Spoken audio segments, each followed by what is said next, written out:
So we got some new books, just a couple. Nothing to feel bad about. We didn't go too crazy. It feels like it's been a while since we've done a book haul, but it really probably hasn't been. But that's okay because we like to buy books and we like to show you guys what we got. That's like a whole other hobby of ours, so it's fine. First up, I have Say You Swear by Megan Brandy. This one I've heard such good things about, but I've also heard that it's extremely sad. I know it is a sports romance and I do love all of the sports romance books that I've read so far. This one is a football sports romance and I have never read college football romance. For years I've dreamt of what college life could bring. They say first loves last forever and that's exactly what I'm afraid of. I know this one also has a love triangle in there and I do love me some love triangles. I have really high hopes for this one. Up first, I do have a book in a series that you guys already know I love. This is book 3 in the Darkverse universe by Runex. This one is The Emperor. In our most recent video, I went on and on about how I love this Darkverse series. The first 2 books were following one couple and this is a new couple, so I'm excited to get to know them more. I'm pretty much just gonna read off the back because I don't know enough about it to give you a good summary. So it says, heir to a notorious gang, Dante Moroni has been trained since birth. A silent rebel in the shadows, he has learned to hide his ruthlessness under his charm, his brutality under his suits, and his love for one woman under his silence. Cute. Love him. I love him.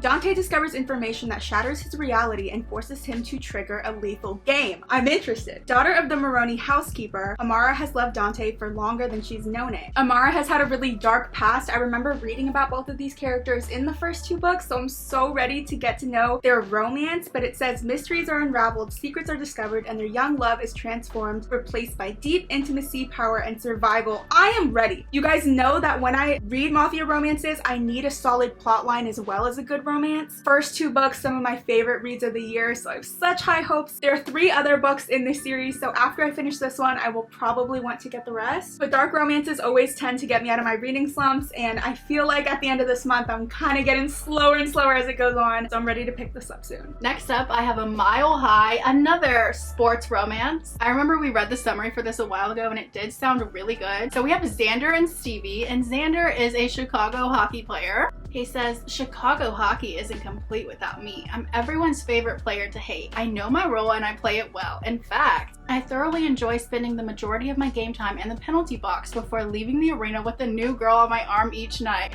I remember this one. I'm like, let's humble yourself, King, okay? What I don't like is the new flight attendant on our team's private plane. She works for me, not the other way around. I'll be sure to remind her of that, and I can guarantee by the end of the season, she'll be begging to quit her job. Then we see Stevie's side, and she's like, I've been a flight attendant for years. I thought I'd seen it all, but when my new job lands me on board working for the most egotistical and self-righteous diva in the NHL, I start to second guess everything, including the promise I made to myself of never hooking up with an athlete again, no matter how annoyingly tempting he may be. Girl, he's not tempting me right now. I hope she makes him work for it so hard. I hope so too, because this is quite a long book. This sounds really good. I am hoping I really like it so I can continue on with the series, because time and time again we start a series and we don't even like it, and then I just have one book from the series just hanging on my shelves and it makes no sense. And these covers are gorgeous, so let's freaking hope I really enjoy this one. If you have been around the channel a while, you are gonna hate me for this next one because I can't even believe that I purchased it, but I have some explaining to do. So my next one is Daisy Hates by Jenna Hastings. Here's the thing. We both read Magnolia Parks. We didn't like it. You guys know we didn't like it. We've ranted on about it. There's a reading vlog. We've talked about it times afterwards. We just did not like anything about that book. Why did I order the second one, you might ask? What happened was Jessa Hastings, the author, announced that she was changing these covers, and something that I always have liked about this series are the covers. Something about them, the illustrations, everything about it I'm just obsessed with. So when I found out she was changing the covers, I was sad that I would never have the possibility of getting these old ones. Because of that, I rushed and ordered this one before they went out of print, and after I received it, she announces actually they still will be available because everyone was so upset that they were getting rid of them. She will now have them available as well as the new covers. So I definitely think I impulse bought this, but I am interested in this plot a lot more than I was with Magnolia Parks book 1. There's no summary on the back of this, but I have the summary pulled up on Goodreads, and it says all 20-year-old Daisy Hates ever wanted is a normal life, but that's just not in the cards for her. Raised by her older brother Julian since her parents were murdered in front of them 12 years ago, Daisy hasn't ever lived beyond the watchful gaze of her gang lord brother. If we're talking gangs, that's giving dark romance. At least that's what I'm hoping this is gonna give me. It says Julian's line of work means that Daisy's life is complicated and things don't become any less complex when she falls hard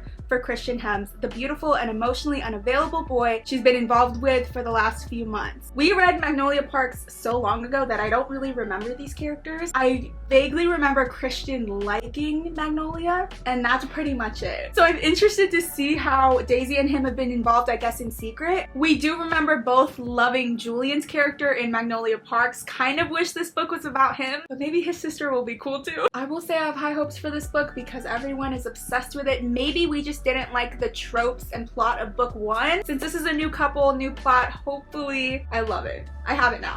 The covers just get me, you guys. They're so artsy. Next I have Before I Let Go by Kennedy Ryan. Now, let me explain myself here because I know that this is a second chance romance book, and I've said time and time again that I do not really like those. The only one that I've read that I have enjoyed is Before We Were Strangers, and that one was like super good. I know a bunch of you guys have recommended me to read this one because it's unlike any of the other ones, and when I went to see the Goodreads reviews, it was like nothing but 5 and 4-star reviews, so I have such high hopes for this. I'm hoping this is gonna make me enjoy second chance romance books. It says their love was supposed to last forever, but when life delivered blow after devastating blow, Yasmin and Josiah found that love alone couldn't solve or save everything. It couldn't save their marriage. Okay, I'm sad. That's sad. She and Josiah have found a new rhythm, co-parenting their 2 kids and running a thriving business together. Yet like magnets, they're always drawn back to each other, and now they're beginning to wonder if they're truly ready to let go of everything they once had. You're not ready to let go. That's my problem with second chance romances, because I want to like go into the book and be like,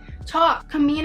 Kennedy Ryan in general is always being recommended to us, and I really like down here it says Kennedy Ryan writes for women from all walks of life, empowering them and placing them firmly at the center of each story and in charge of their own destiny. I think that is so cute. I hope Kennedy Ryan is an author that I come to love and buy all of her books. I'm excited for you to read that one. They are always talking about her in our sprints. Next, speaking of impulse buying, when I know something is not going to be available anymore, I need to own them because I'll never get this chance again. That's kind of what happened here. I did want to start the series, and it is the first 4 books in the Boys of Tommen series by Chloe Walsh. These are the black covers, you guys. They weren't going to be available anymore, and this is so up my alley. I needed these on my shelves. I don't really love the original covers, and I know she's coming out with new ones, but these just screamed me, and I needed them. Even though I know this series isn't complete yet, I knew I had to get the ones that they had available in this black color. You already own 2 of them. We know it's a rugby sports romance, and it's supposed to be super heavy. Everyone has been obsessing over these this year. They are long. I'm gonna be honest, I don't know too much about the series. We will read the back together. Why are they so big? The other way is even more intimidating. With the pages? It's just pages. The story better be good. Story better be good. It seems like we're gonna get dual point of view. It says Johnny Kavanaugh has everything going for him. It says he's a force to be reckoned with on the rugby pitch. Prime for stardom, he's heading straight for the top. Nothing can possibly get in his way, right? But what does? Gotta be a girl. Plagued with a hidden injury and desperate to impress the scouts watching his every move, Johnny has been placed on a pedestal so high he has no room to make mistakes. That's a lot of pressure. It says striving to maintain balance, Johnny needs to keep his head in the game. He needs to stay focused and cannot afford to let distractions get in the way of the bigger picture. But what happens when a lonely girl with sad eyes becomes the only picture? So cute. Enter in our love interest. It says, life has never been easy for Shannon. Bullied and tortured, she arrives at Tommen College midway through the school year, praying for a fresh start and desperate to shake off the demons that plague her. Oh my god! Talk about a dark past! I know. Are we gonna start the series soon? I'm like, I need to know what happened. On her very first day at the prestigious private school, she comes into contact with the notorious Johnny Kavanaugh. I am like getting giddy. I can't wait to see them meet. I want to like kick my feet up in the air. Like, yes, you did meet Johnny Kavanaugh.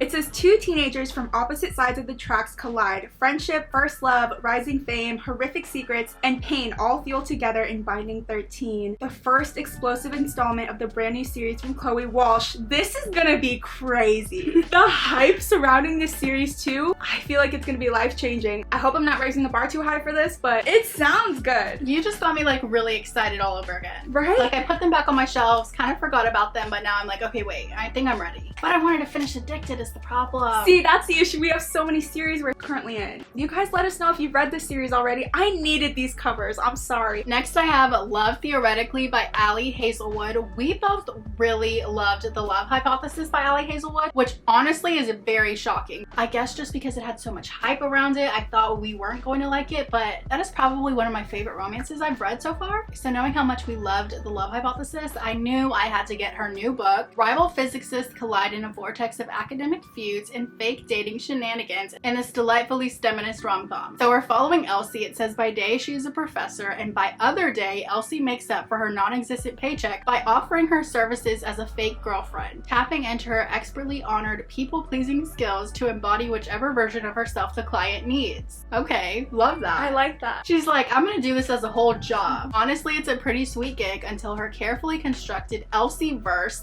comes crashing down because Jack Smith, the annoyingly attractive and arrogant older brother of her favorite client, turns out to be the cold-hearted experimental physicist who ruined her mentor's career. And he's the same Jack Smith who rules over the psychics department at MIT, standing right between Elsie and her dream job. So she either has to really sell that she's dating his younger brother, or he's gonna out her and know that she hires people. I mean, that sounds so good. I'm honestly ready to start this tonight.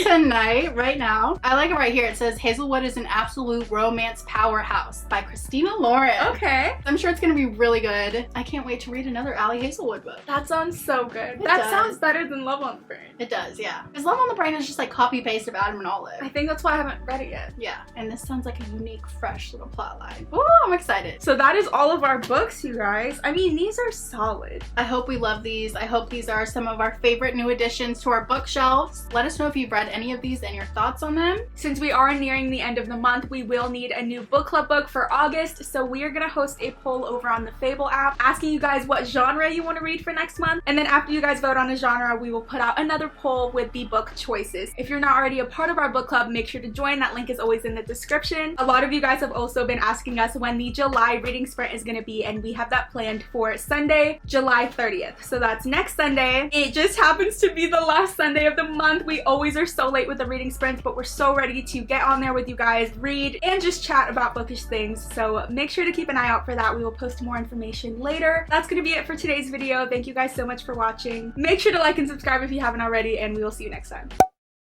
It's giving like enemies to lovers, but like silly and like college-y and romancy. Not college-y. College-y. I did attend college, so. Believe it or not. Believe it or not, I did. That. Well, my point is I want. Oh my god. Johnny is such a cute name. Johnny is a cute name. Johnny sounds like a sports romance guy. He's captain of the rugby team. That's what Johnny is. Super hot. I like it right here. It says Hazelwood is an absolute romance powerhouse by Christina Lauren. Okay. How sweet of y'all. As if we know them and they're watching. Because I'm wanting to love them. Sorry. I just realized we didn't turn it. You know what? I need to go to bed. It's fine. Okay. You can flatten her out. It's fine. It's fine. You just put them in between all these thick boys right here. Yeah.